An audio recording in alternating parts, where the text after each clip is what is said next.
3, 4, and 5.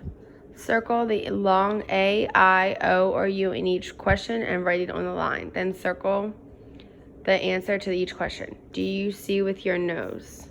Do you jump on a bike? Do grapes dance? Is a flame very hot? Does a dog enjoy a bone? Can a bird be in a cage? Does a mule run fast? Do mice run fast? Is a fly huge? Can a rose be red? Again, you're circling your long vowel word, writing it, and then answering your question, yes or no. Now we're going to reread our story about George Washington and Barack Obama to answer some questions. Introduction. George Washington was the first president of the United States. He was born in Virginia in 1732. He grew up on a farm. George went to school for a short time, but he mostly studied at home.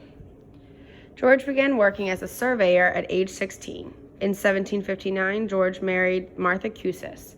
She and her 2 children came to live with George. They lived at his plantation called Mount Vernon. Life's work. The Revolutionary War began in 1775. George led the army of American colonists. They fought and won against Great Britain.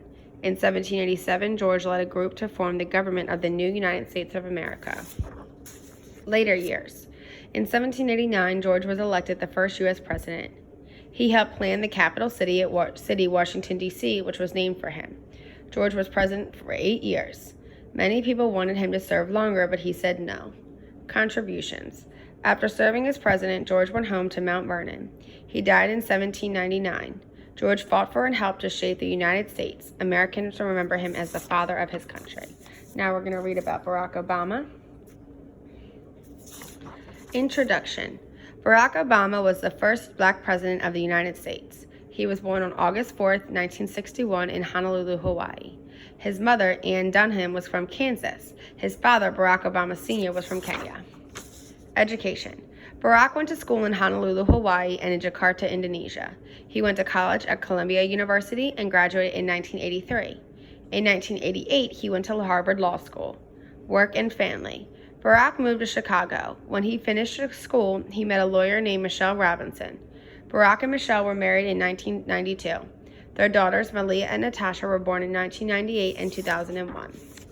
Life's work. Barack decided to help others by working in politics. In 1996, he was elected to the Illinois State Senate. In 2004, Barack became a U.S. Senator. He was elected U.S. President in 2008 and again in 2012. Contributions. In his first year as president, Obama passed a new health care bill. It provided better care for the poor. In 2009, he won a Nobel Peace Prize. As the first black president, he inspired all people to work toward their dreams. All right, today you will read and annotate the text George Washington and Barack Obama to gather evidence and information on a graphic organizer. Reread George Washington and Barack Obama. Annotate the text by starring details that describe how each person showed leadership. Using your annotations, fill out the Venn diagram graphic organizer by adding details of how George Washington and Barack Obama were similar leaders and how they were different.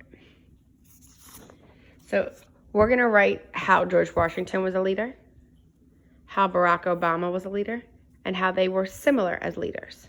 So George, Barack, similar. Go ahead and do that now. Our next phonics activity. Today we'll review long vowel, spelled vowel, consonant, E. Remember, whenever there is a vowel, then a consonant, then an E at the end of the syllable, the E is silent and the vowel says its name. So this is a game, so you're going to need your game board, your words cut up. So you'll need to have a parent cut your words, and I'll read you the directions. Place silent E word strips standing up with E folded towards the back on a flat surface.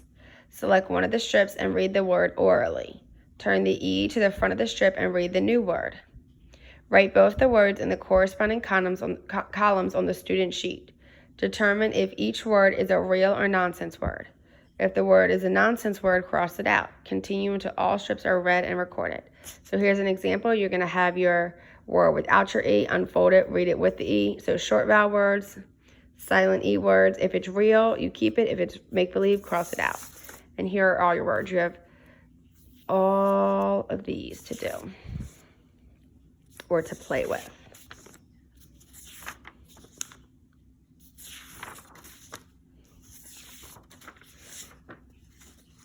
And here's a blank page in case you want to add some of your own. All right, now we're going to do a writing activity. This is our exit ticket that I will need today. Today you will show what you've learned about two important American leaders, George Washington and Barack Obama, through writing.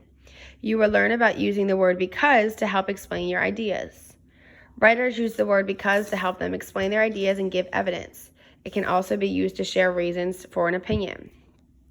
Pizza is my favorite food. Why? Pizza is my favorite food because it is cheesy and hot. Now you're going to practice using the word because to give your opinion or share evidence. Your sentence is, art class is fun. So you need to tell me why. So you'll say, art class is fun because, and then tell me why. Next sentence, Barack Obama was a good leader. Why? Barack Obama was a good leader because, and tell me why. George Washington was a good leader. Why? George Washington was a good leader because, and tell me why. These sentences need to have because in it. They need to answer the question why, and they need to have a punctuation mark at the end. All right, last activity. Review the evidence you have learned about two important leaders, George Washington and Barack Obama, over the past few weeks. Write an opinion piece stating what qualities or characteristics you believe a great leader in the United States of America should have. Provide two examples from the text to support your opinion.